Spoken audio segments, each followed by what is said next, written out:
This is Dr. Quinlan with Quinlan Chiropractic Clinic from Coppell, Texas, and you're listening to the Dunham Business Radio Show.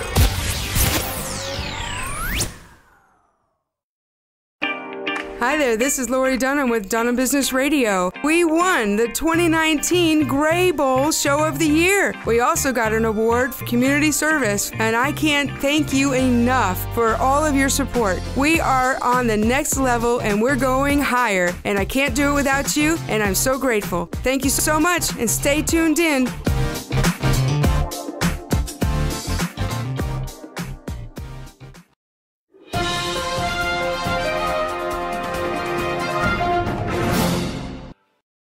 Hi everybody, this is Lori with Dunham Business Radio. I am super excited about what's coming up here this summer.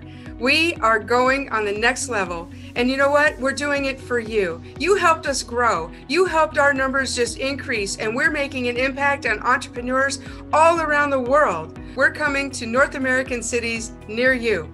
And I am super excited to announce that we are collaborating with CK Productions, an award-winning film production company out of New York City. We're filming a documentary that will depict the journey of the entrepreneur. You know, we've come through an amazing time in 2020. We survived, but you know, there's a lot of businesses out there that need help, and we are on the forefront, and we want to help them. Right now, we're looking for your contribution, your help to make this amazing project happen. We want to put a focus on small businesses, especially after the crazy year we have all endured. If you've been listening to Lori's radio program, you know what a powerful storyteller she is and how she connects people and local leaders in businesses. So consider making a donation to make the ripple effect a reality. Support this event and this amazing documentary because it highlights the superheroes in our country. From day to day, people go in from 9 to 5, but business owners go in, as we know, from 8 to 8. Those 12-hour days that we go day after day, there's no weekends, there's no vacations. And during the pandemic, we've done everything we could to stay open. A lot have closed their doors, and maybe this event will inspire them to reopen or help each other learn how to succeed in business in the future. It costs a lot of money to bring an event like this to your city, and we're asking for your help, your financial contribution. Please dig down deep. Help us to make a ripple effect and a positive impact in the lives of small businesses and entrepreneurs right there in your hometown. In addition to supporting a bunch of small businesses around the country, we're also looking to support local nonprofits in each one of our amazing cities we'll be visiting. A portion of all of our ticket sales will be donated directly to these local nonprofits so they can continue making a difference within their communities. So at the end of the day, if you're riding on the fence of whether or not you should attend this event or even step up to the plate and be a part of it, I mean, you never know where it's going to take you. The people that you meet and the people that you get close to and create a network with, well, that could eventually become your net worth. So being in a room of like-minded people, like-minded individuals who have a goal, who have a dream, who want to grow in their business, and just being in the space where you can get a piece of that and catch some fire that might propel you to where you want to go, that's priceless, really. We are giving back to our supporters, both here and afar. We're going city to city supporting small business and entrepreneurs and leaders in local areas as well as nonprofits. We're going to be out there with positive vibes, connecting businesses, connecting local leaders. You're going to get a big boost of energy. I get so emotional when I talk about being an entrepreneur. You're called to be an entrepreneur. And if you don't answer that, you know, you're really not honoring something that is truly can impact the world. I really do believe that. I'm excited to be a part of this event because it gives me the opportunity to really talk about what I'm passionate about. That is health and wellness and helping not only individual people, but companies. I'm looking forward for this event. Honestly, every event I go to, it's like it brings joy to my heart because I just love seeing everyone. I love the people. I love talking to everyone. And especially after the COVID and speaking to the camera, I just want to see everyone live. I want to show the world that small business owner is so important that we need to stand up and support them together. Because without them, our world will be broken. It's very important as a business owner to invest. Sometimes we invest in things that do not have a return on investment, and we never feel okay about that missed opportunity. But this is an opportunity you don't have to miss out on. The return on investment is not just dollars in your pocket, it's the exposure, it's the education, and it's the fact that you know you're a part of the ripple effect for your community. That ripple effect is the ROI that is endless and endless on return. Check out all the information on our page to learn more about our project, to learn about our documentary, and to learn how you can help out and other ways you might be able to help out beyond donating. We need your help. We need your financial support. We're not pulling any punches here. We want to make a difference, and our project, The Ripple Effect, is going to make an impact in the lives of people around the country. Please dig down deep. Help us make this an amazing tour, and help us make this event something that will make history.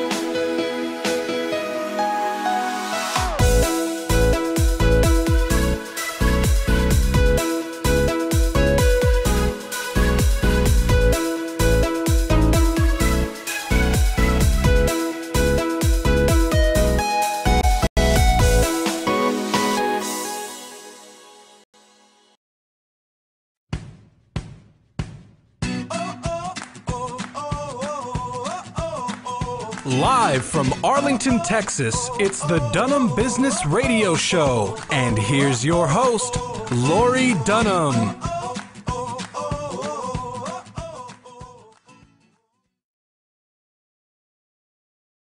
How's everybody doing? Thank you so much for tuning in.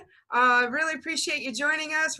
Listen, there's plenty of time, so please ping your friends, let them know that tonight is an awesome night. If they want to start a business and they need some ideas, now's the time to tune in, because our guest tonight is going to offer some really great tips and advice on how to identify the business that fits your character. So I hope I've made that quite mysterious for you, but we're really excited to have our guest in-house. And of course, before we get started, she's back by popular demand. She has been here many times before, but now she is in her official role as the official international co-host, and she is now starting to promote herself. So Miss India is, hey, I just pronounced it right. She's not yet Miss India. She is actually running for Miss India. She's a contestant for Miss India. And so welcome back to the show, Roshni from India. Welcome. Hi, Laurie. That was a beautiful introduction. Yes, I'm the Miss India finalist 2020. Thank you for clarifying that, right? I've never No problem. Right? So. No problem. That's why I'm with the sash and all today. Like, yeah, okay, I like it. Let me wear it. And I'm when you like declaring as an international co-host, that itself is like a very big thing for me. It is a big deal. Nobody else has ever held that role, or that title. So I'm thanking you for that. Lots of gratitude. So let me see your sash a little bit. Hold it up. Let's see what it says. Oh, okay. It says like the official contestant with the name of the International Glam Project. So yeah. Awesome. Congratulations on being a finalist. You're going to represent the entire continent of India. Yes. That's a lot. How many people are in India? Like 6? So altogether, right now, they've chosen like 50 girls from all over India. So I'm one of them. So, so let's talk about our guest tonight. I'm super excited that he's going to be on. Me too. I heard about him. Actually, I received an invite, because I'm always involved in SCORE and Small Business Administration and a number of different organizations. I have they have my email address, or the show's email address, and so I get invited to all kinds of networking events and conferences, webinars, online events now with Zoom and everything. And so came across this gentleman and absolutely great. Was just wonderful topic. And so I reached out and I asked him if he would like to come and be on the show, tell us more about what he does. And he said yes. Wow. I went through his entire profile, and it's like, it's going to be fun, to listen to him. And I'm going to get a lot of insights for sure. I'm really excited. It's like Christmas morning around here. Anyway, so let's just jump in, okay? We'll introduce him here. Yes. I'd like to introduce you all to Adam Goldman. Adam's varied experience in business, startups, and franchising has given him the expertise to help entrepreneurs to find their best franchise that fits them, their character, their characteristics, and what they're looking for. Over his 20-year career, Adam has founded 3 successful companies on 2 continents. These include an IT company in Poland and a real estate investment company here in Texas, to a multi-million-dollar a year enterprise with over 40 franchises and 300 customers. That's outstanding. Mr. Goldman's also the author of the acclaimed franchise book, The Franchisee Lifestyle. This book is an extension of the work that he has done on a daily basis with FranChoice. Helping people gather the information they need to make the right decision is the primary focus of his practice. He loves starting businesses because of the excitement, flexibility, and upside that they bring. Please make welcome Adam Goldman to the show. Woohoo! Thank you. Wonderful. Thank you so much for being here. Thank you for having me. So your introduction was a lot longer, and I thought, you know what? Let's just bring him on and talk about it. Sounds good. So Adam, tell us a little bit more. Who is Adam? How did you get involved in this industry? You've started several businesses. Why franchising? And just give our listeners a little more about who you are. So I kind of stumbled into franchising. In 2009, I was a successful real estate investor in Houston, and I was visiting my friend in Atlanta. What happened is that I was buying a lot of corporate-owned stores after the last Great Recession, and I was finding that the leads were kind of drying up. So I was kind of looking for a new gig, and my friend connected me with a franchise coach. And so that's what really got me started in franchising. I decided to invest in an office cleaning master concept in 2010, and was able to build that up. And for the past 3 years, what I've been doing is I've been helping people that are looking to invest in franchise businesses themselves to find the right franchise business fit. That's awesome. So that led you to building up. Tell us more about, I've not heard of this concept before. So tell us a little bit more about that concept in Houston. Sure. So it was a office cleaning master concept called Vanguard Cleaning. And I own the rights to the Houston region. And the way that business worked is that as a master franchisor, you're both a franchisee and a franchisor, meaning that you have a head office. We had a head office in California. And what we did was we had the rights to actually build up a business there. And the business was such that we didn't clean any buildings ourselves, but we had unit franchisees that might clean some buildings either in Dallas or in Houston. And they would go ahead and clean those buildings. And we would earn revenue by collecting royalty payments from our franchisees for finding them accounts. Wow. Okay. That's an interesting model. It sounds really lucrative. I guess you have to really like the janitorial services industry in order to jump into that model, right? Well, that's interesting you should mention that, Lori, because I have a theory about franchising. You shouldn't necessarily follow your passion per se. I'm actually passionate about cleaning toilets. I'm not good at cleaning toilets myself, but I am passionate about building businesses. And so what I would say is a lot of people that only follow their passion, you might be passionate about baking, but are you really passionate about baking at 2:00 in the morning, right? This business had the right sort of characteristics that I was able to build it from scratch. And so it was a recurring revenue model as well. So I didn't think of myself as I was also empowering business owners. A lot of my unit franchisees were able to put kids through college, and it's a great situation. Wow.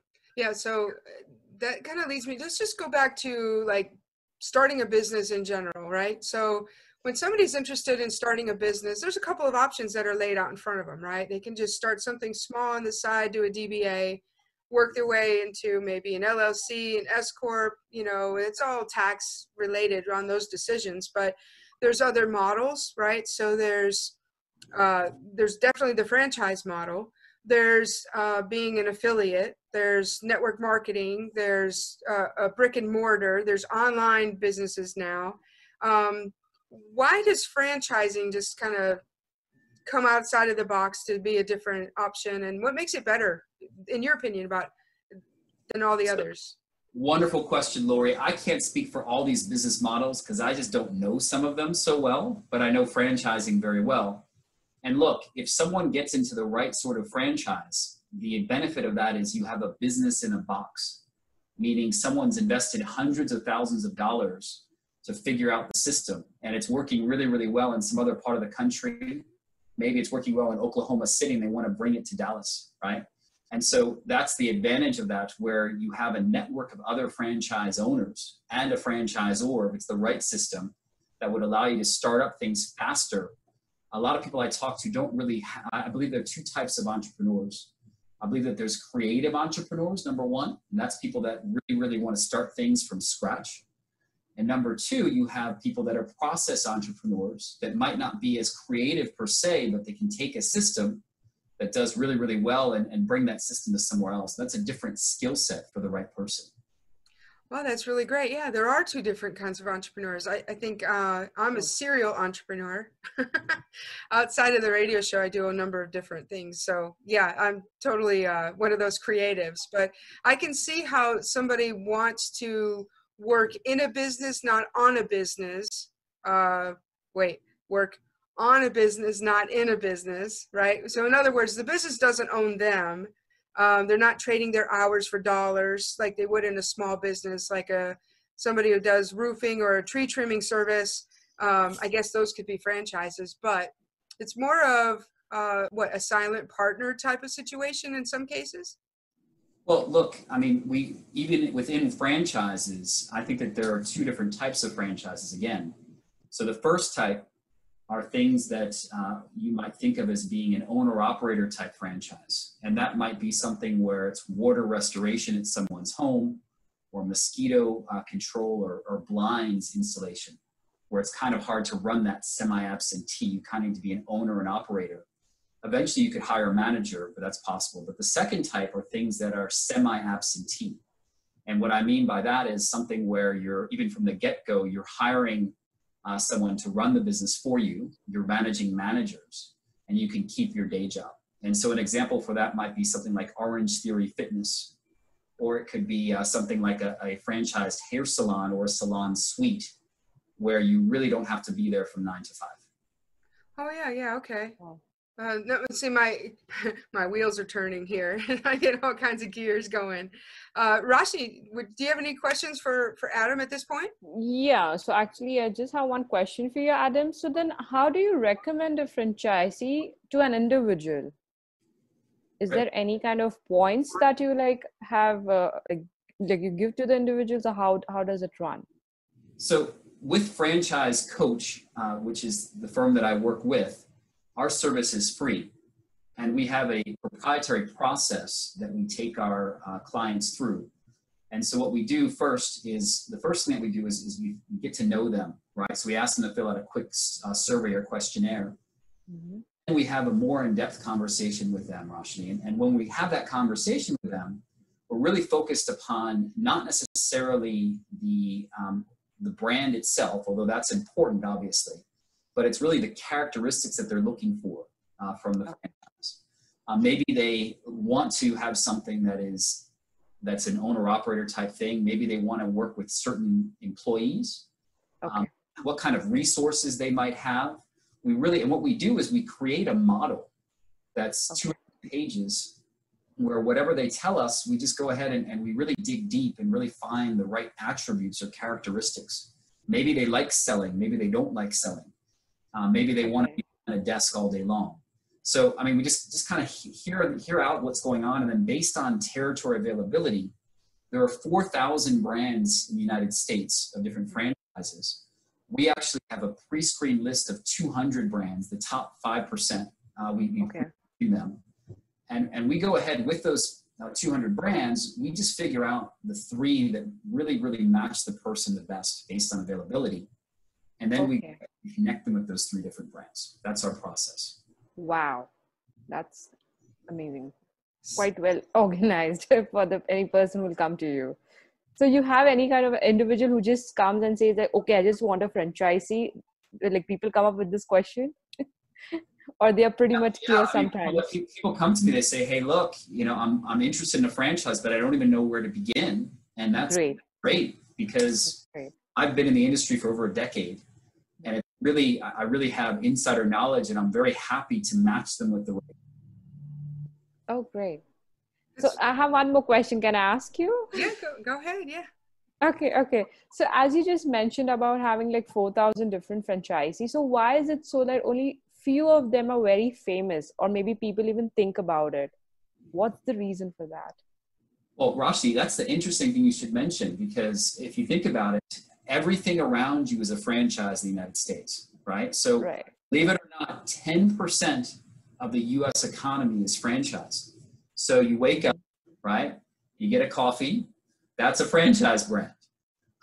You go ahead, you go work out, that's a franchise brand. You get your hair cut, franchise. So thing where once you get a car, right? Everyone that has the same car as you realize it all of a sudden. Once you're in franchising, you realize how pervasive it is and how big it is in the United States. Right. But then isn't it like kind of unfair for the other ones who can actually even kind of, come up but not getting an opportunity? What do you think on that part? So sorry, I didn't understand the question. So like, for example, like I'll give you an example. In India, Domino's is very famous. McDonald's is very famous. So these are like 2 brands which are like too famous in India. So Starbucks just started to come in like from last couple of years. So many people know easily about these brands and not the other ones. So isn't it kind of unfair for the other ones who can try to actually come into the market but really cannot sneak in because people only know Domino's, McDonald's, and Starbucks? I'm just talking in India, like I'm giving you that example. Yes. So I guess the question is it an unfair advantage? So I think my answer is, if it's a franchise that I'm connecting someone with, I want it to be an unfair advantage, right? Okay. That means that they're going to make a lot of profits, right? Well, that's a good thing for my client that's interested in exploring franchises. I want to give them something that has such a great name brand that it's really hard to come in. Okay. That's not always the case, right? Some businesses are very, very competitive. And interesting is that some brands are able to have a unique spin on things, whether or not it's a patent, right? Something that would something that otherwise wasn't well known, but somehow they have great marketing or they have a unique spin that would allow someone that's new in the business to really succeed. Okay, got it. So great, thank you. So I have a couple ideas churning in my mind, but you'd mentioned 4,000 brands in 75 different industries. Is there an industry where maybe franchising doesn't fit well? I think that franchising typically is very territory based, right? So you buy something that is let's say that someone starts an amazing fitness brand that's working really, really well in Tennessee. And so you can go ahead and invest in that and start that up in Plano, right? That's because you're protected. You have Plano and Frisco, right? If you're in a business that doesn't really have that territory protection, meaning where someone owns it, but there really isn't a territory protected, then that could potentially be not necessarily a great situation. So sometimes internet businesses aren't necessarily great as franchise businesses. Okay. So then I think too about corporate offices, right? So corporate retail locations. So a corporate office has multiple locations around the United States. Best Buy, Target, the big guys, right? Big box. They're not considered franchises, right? They're considered corporates that have different locations, right? Yeah, that's correct. A franchise is where somebody has developed a system, they developed an operating procedure, they give all of the structural rules, layouts. You know, like when we go to McDonald's, for example, we know that restrooms are always on the right, fries are right by the drive-through, 3 registers up front, only 2 are working. We don't know why, you know, but you know, there's the layout is the same pretty much in every McDonald's. And so I want to say, you know, franchises, they have a rule book, so to speak, you know, like a layout, a procedure, yes, a system. But each location potentially is owned by a different owner. Now, one owner can have multiple locations and thereby making it look like a corporate structure, but technically it's a lot smaller than you would the retail box stores, kind of, right? So what I would say is everything you're saying makes a lot of sense. The reason why, if I understand correctly, I believe you're asking why different people decide to become a franchisor and have franchisees in their system. And it's a really, as a potential franchisor, a lot of times it makes sense if you're looking to build something without really risking a lot and having very, very highly effective owners. Not everyone's a great owner, but you would hope that a lot of the owners are very, very good, and they would allow you to build your brand without you risking a lot in salary for employees. So I guess that's part of the screening process, right? The criteria. Do you go into, when you're talking to a potential franchisee, do you talk to them about their work ethic, their character, their background? Do you do background checks? Do you know, because if the franchisor is trusting someone with their baby, right, their brand, their name, do the franchise, I think the franchisees, the one that actually buys into it, I think they have a responsibility, right? That they need to be of the utmost integrity or whatever. So yes, I mean, my whole role is, and as good as I can do it, right? I'm trying to really, really dig deep and find out with my clients if they're really a good cultural fit, because it's said that culture beats everything out, right? When it comes to business. Yeah. So it's more just kind of getting a feel for the kind of person they are. Are there any guarantees? The franchisor does background checks, right? But I'm just really trying to gauge and kind of find out what kind of person this really is and what's really the right fit. Because if you think about it, Lori, if you're a great franchisee, you might not be a great franchisee with every brand. And I see my role as kind of like a matchmaker. And I want to make sure you're the franchisee with a brand that you could really, really excel at. I want you to be in the top third in whatever brand you're at. And it's really an art, not a science. So how does one know if they've created a business, they've started let's take a dry cleaner, for example, right? Yes. The family-owned business, they've been doing it for a dozen years, and now they get the idea of, they have choices, right? They could either open additional locations around the city and, you know, put grandpa over here and the aunt over here and the nephew over there, or they could open it up as a franchise location. What are some deciding factors for a business owner to offer it as a franchise location to other people? So you're asking about becoming a franchisor. Yeah, right. How does a business owner decide if they want to be a franchisor versus just running multiple locations around town or even across the U.S.? Well, Lori, I mean, one of the challenges of becoming a franchisor is it's so expensive.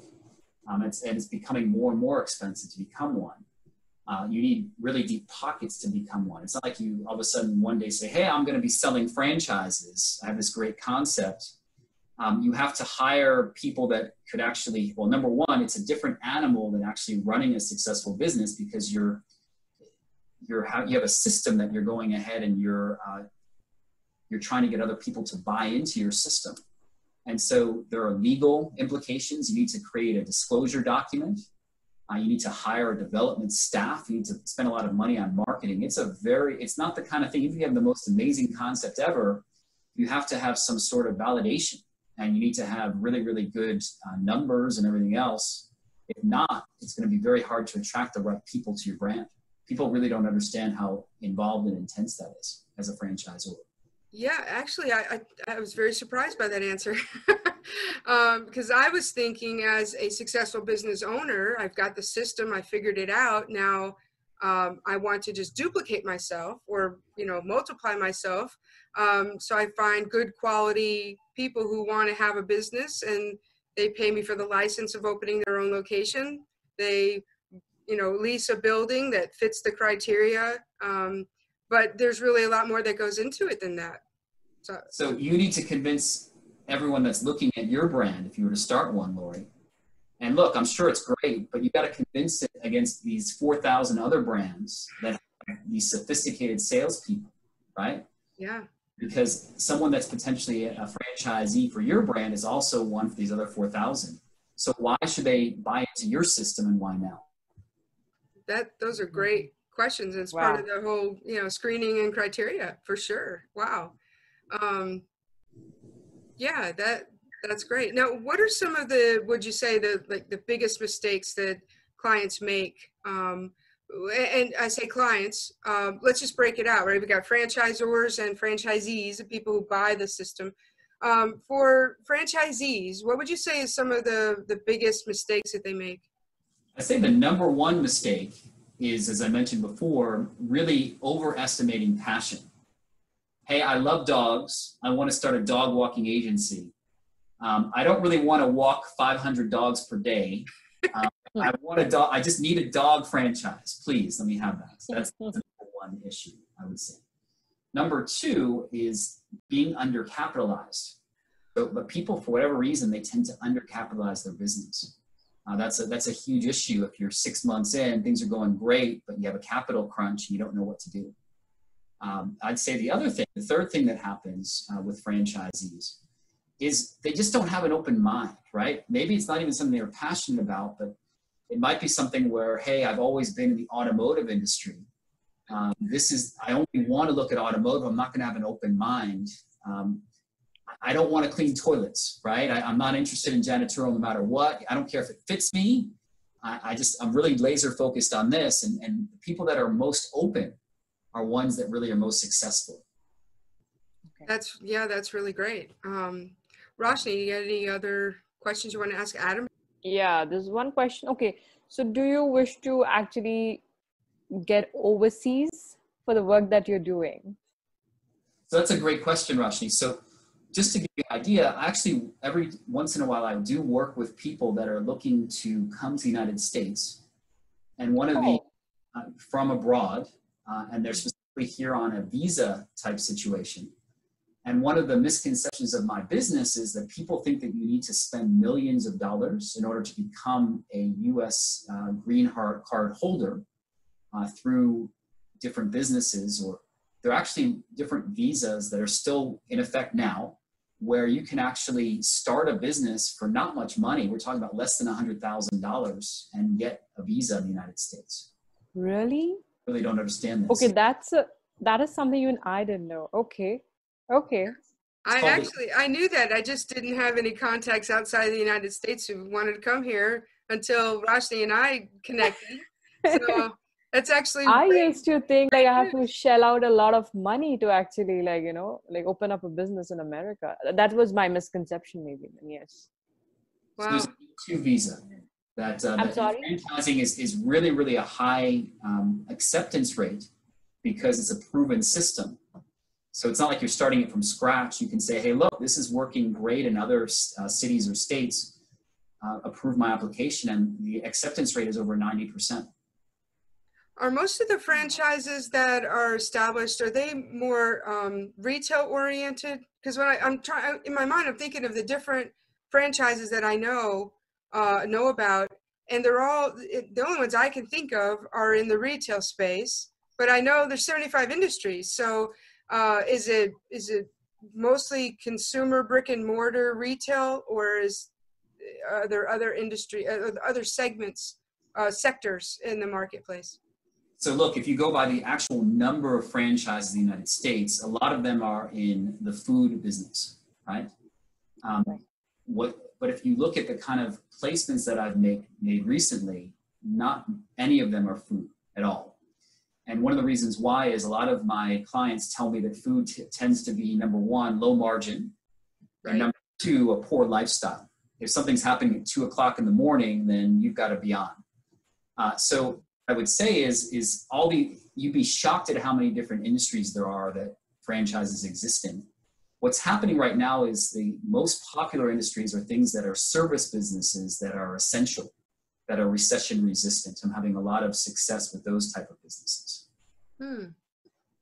So yeah, I got my wheels turned. I know there's sign companies and restaurants, and I'm going to come up with a list. We're going to talk about kind of more of that. I want to kind of narrow in as to what type, but you don't have to give the brand names or whatever, but what kind of businesses people could consider looking at. And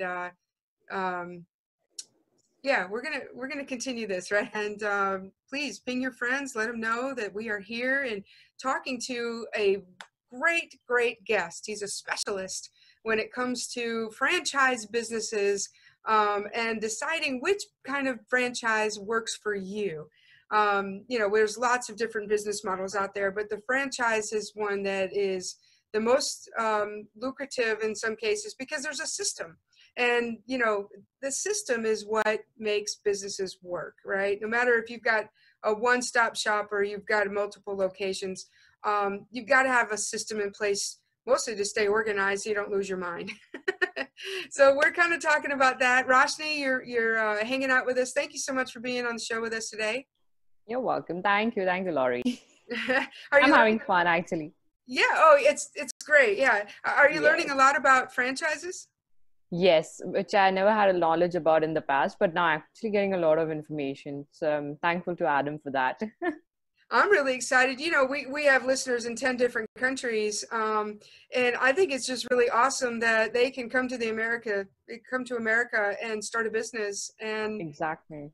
Yeah, it'd be great. It's a great way to boost our economy and you know, bridge the gap to other countries. So yes. Yeah, and we were just talking about that last week sometime. We're like, I remember we were actually talking about this, and today we have Adam over here giving us a lot of clarity, and I mean, I'm really appreciating that. And you know, I'm going to bring Adam back on here because I've got more questions for him. And while I'm doing that, please, I want to just tell everybody in the audience, drop your questions into the chat box there on Facebook. And if we don't get to them by the end of the show, Adam, hopefully you can be monitoring that box over the next couple of days, and you'll be able to engage and answer questions for everybody. And maybe you can turn one of those into a franchisee. Great. So you mentioned funding for franchisees. So sometimes they underfund themselves. We know they can go to SBA or you know, maybe get a regular business loan, something like that. But what are some other sources that people can find for starting up their franchise business that you know about? One thing that a lot of people don't realize is you can actually use your 401k and roll it over. So instead of investing it in Amazon stock, you're investing it in Laurie Dunham stock, right? Your own company. And it's not an event where you're transferring it out. There's no penalty. You just go ahead and you become the owner as your retirement fund in your business. Wow, that is information I didn't know. So I know that real estate investors can do that, you know, in a self-directed IRA. But I guess you're investing. So certainly, and you know, we're not financial planners here. We're not giving any legal advice. Go check with the experts in that area. But this is information that I think is readily available out there. So maybe it'll be a good guest to have on the show in the future. But so there's private loans. In fact, one of our sponsors on the show offers funding solutions for businesses to start up or expand. And now they've just launched into restaurants that have been impacted by COVID, so they can get them that funding that they're looking for. So as a franchisee, I guess it just depends on like the different amounts to invest into the model, right? What's the lowest that you've seen as far as starting a franchise? So the least expensive franchise franchises are about $50,000 to $80,000 all in. Okay. It's a franchise fee, which is quite expensive to get into because you're getting all this knowledge and this system. That's really what you're buying, right? But those type of businesses tend to be non-storefront, and one where you're not having any leases, and you just might need to buy a truck or a van, and you're good to go. So things I could think of are like restaurants and sign shops, but now I'm thinking like glass repair, or help me, what are some other major sectors or niches that would be good for a franchise, maybe for a one person owner or somebody who's using their IRA would be a good stepping stone, I guess. Well, look, I mean, it all depends on availability, but there tends to be certain industries that do really, really well with franchising. One that really comes to mind, we're in Texas. Unfortunately, we have mosquitoes, right? So if you think about it, if someone were to go to someone's house and to spray, the margin with that is quite similar to cleaning someone's house, and all they're doing is they're spraying very inexpensive mosquito or insecticide, right? So the cost of that is quite low. You just kind of go there for a few minutes, you spray, and you're done. On the other side, what I'm finding right now is that, and I can keep on going on and on. I know we don't have so much time, but there's 75 different industries. Yeah. Another thing that might happen is home cleaning, right? If you think about that, home cleaning is recurring revenue. People are in love with their house again. A lot of people are stuck in their house a lot more than they want to be, and they're sick of cleaning. So maybe they want home cleaning. That's something that is very good. Another home service that's very, very popular is something called water restoration, where if your dishwasher explodes, and Home Depot has done that, has misinstalled it. Nothing against Home Depot. They could say Lowe's as well, but it explodes somehow, and you have something where it's not nice to have, but you have 2 inches of water in your first floor. You've got to come out and fix that. That's water restoration or mold repair. So these are all examples of different franchise businesses you probably haven't heard of before or haven't thought of before. Painting is one thing as well. Even charity, right? I have one brand that goes into different schools, and because teachers are great at teaching, but no one really wants to fundraise, right? This company goes ahead and comes into schools and does a fantastic job of raising funds, and they take a percentage for this service. So they're making a lot more than it would to say some sort of a teacher that is running that. And they're making a very, very good living to help out these schools. Well, that's a concept I hadn't considered as well. So nonprofits can also be a franchisee type of model. Absolutely. So there's a big theory out there now where, like servant leadership and, giving to help people, not necessarily looking to get back. So had someone tell me, once, it's more important to give out than to expect back in. And it may not even be related to franchising, just in business in general.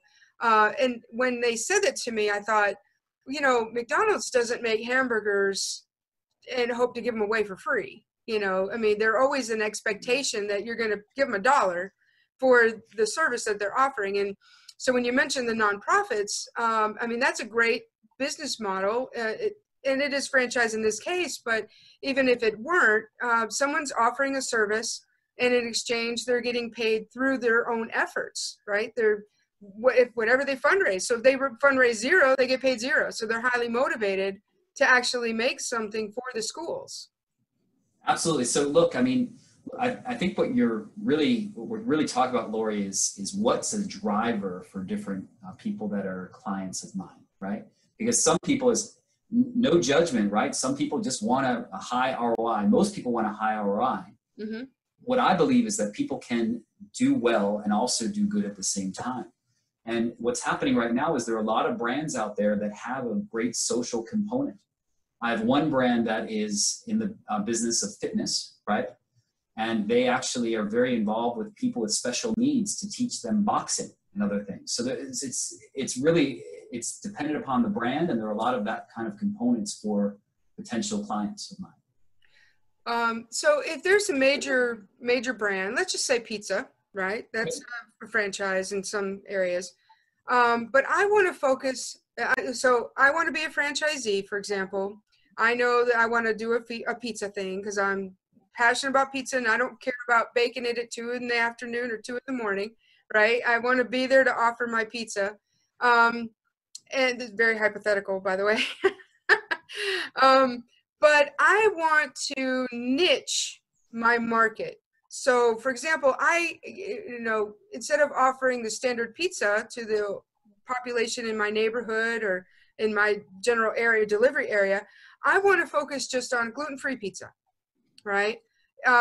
Will the franchisor have restrictions? Can I tweak it to be something I'm passionate about?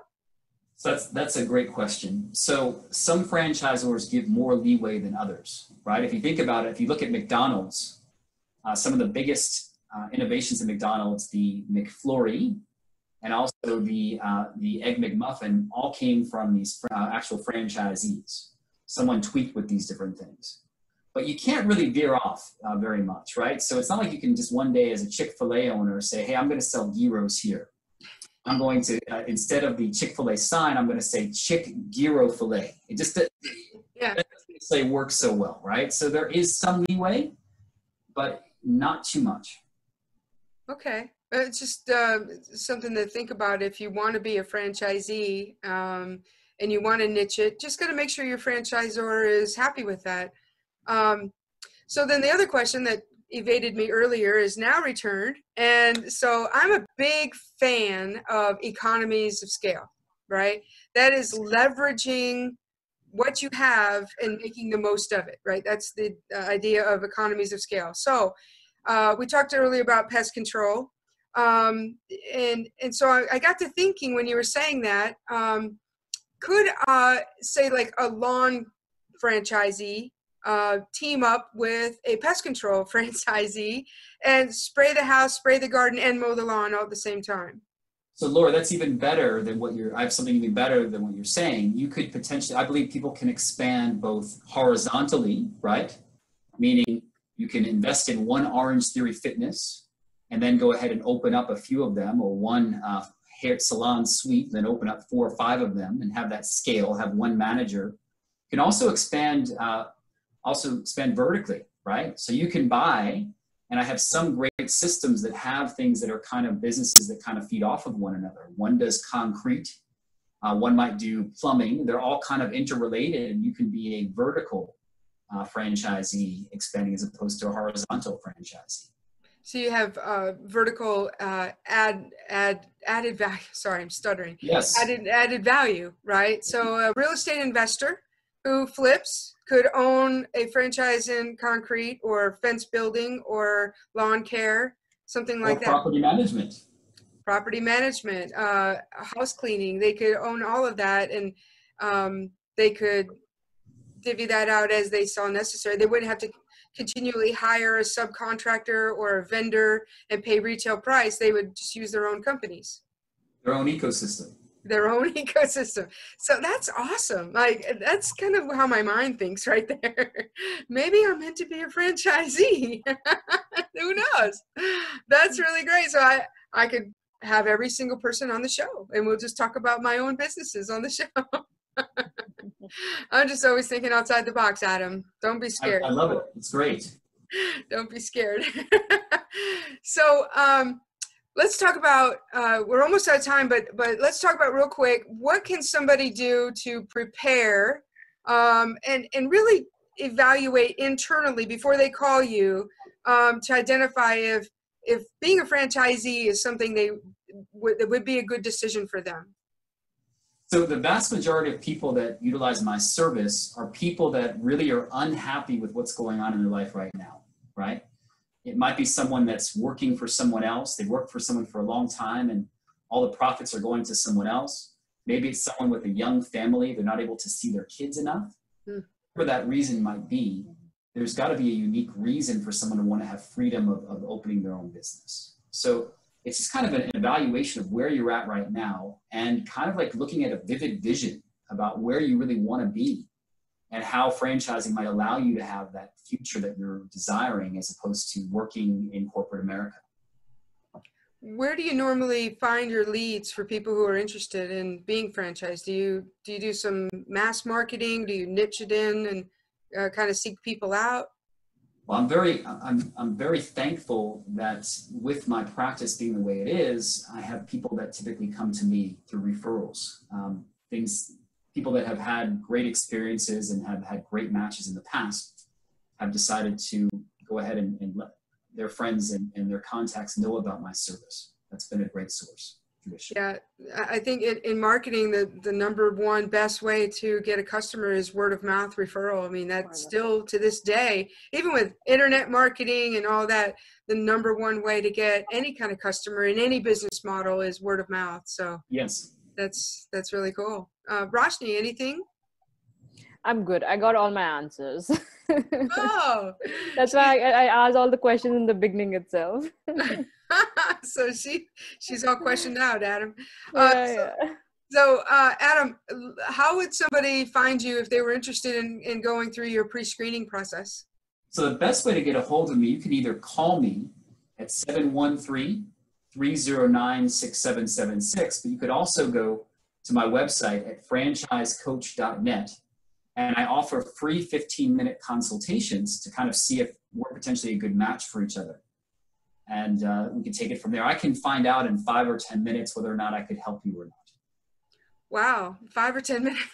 Oh, I don't know if those are kind of calls I can make. I'm a talker. It takes me a little while. But God, I'd like to learn how you breeze through that.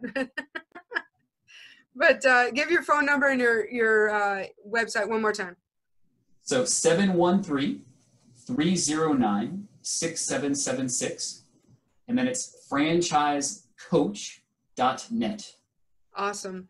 Adam, thank you so much for coming on the show. I hope you had a good time, and that's not a stacked question. I really do hope that we inform our audience. And I'm sorry we didn't get to the questions in the box, but Adam, hopefully you'll be looking around that box there for next couple of days, and people can pop their questions in there and you can reach out and engage with them.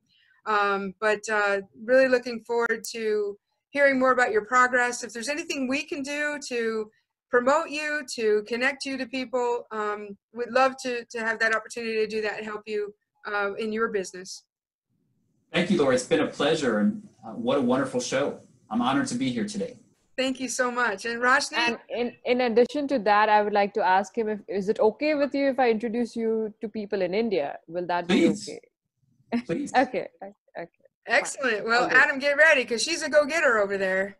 I get it. So Adam, do you want to grow your franchisee base in India, or do you want more businesses from India to come to the U.S.? Or does I'm excited about people that want to invest in the United States for franchising if they want to come from India. But look up Yawala tea. It's a phenomenal story, a really success story about milk tea in India. I will go through that. I'll surely go through that after the show. Yeah. Okay. Yeah, we're gonna go look it up. Maybe we'll have him come on the show. There you go. That'd be great. But anyway, thank you guys so much. I appreciate everybody who's tuned in today. We can't do the show without you. Please share this video as soon as it becomes available, and let us know how we can help you. If you'd like to be on the show, or if you would like to sponsor yourself, advertise your business, just let us know. Give us a call or drop an email, actually, DunhamBusinessRadio@gmail.com. And until next week, stay on top of the world, everybody.